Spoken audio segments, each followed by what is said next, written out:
دادستانی شهر دوشنبه نسبت به دو کارمند شعبه کارهای داخلی ناحیه سینا 2 در پایتخت با اتهام شکنجه و بیرون برآمدن از حد وکالت‌های خدمتی پرونده جنایتی باز کرده است. آنها در شکنجه مقصود جان سعیدов ساکن 36 ساله شهر کلاب عیبدار می‌شوند که پس از 4 روز بازداشت جسدش به نزدیکانش سپرده شده است.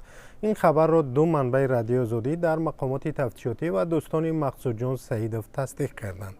با گفته همصحبتان رادیو آزادی، کارمندان شعبه وزارت کارهای داخلی در ناحیه سینا 2 بیرون از صلاحیت خود و به آگاه کردن مقامات محلی روز 8 ینور مقصود جان سعیدov را از مهمانخانه چنار کلاب بازداشت کرده به دوشنبه بردند.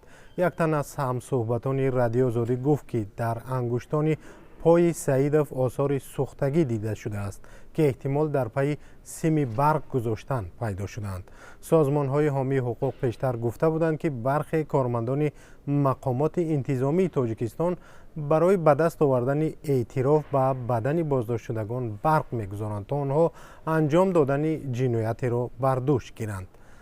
نظر نزدیکان بازداشت شده ها و وکیلان دفاع آنها به این اتهام معلوم نیست. یک تن از دوستان مقصود جان سعیدov که نخواست نامش را ذکر کنیم گفت مقامات ترس داشتند که مرگ بازداشت شده در کلاب اعتراض به بار می آورد. با گفته او قبل از سپردن جسد چند مقام ریاست وزارت کارهای داخلی شهر دوشنبه با نزدیکان سعیدov صحبت کرده گفتند که گناهکاران را بازداشت کردند و جزا می دهند.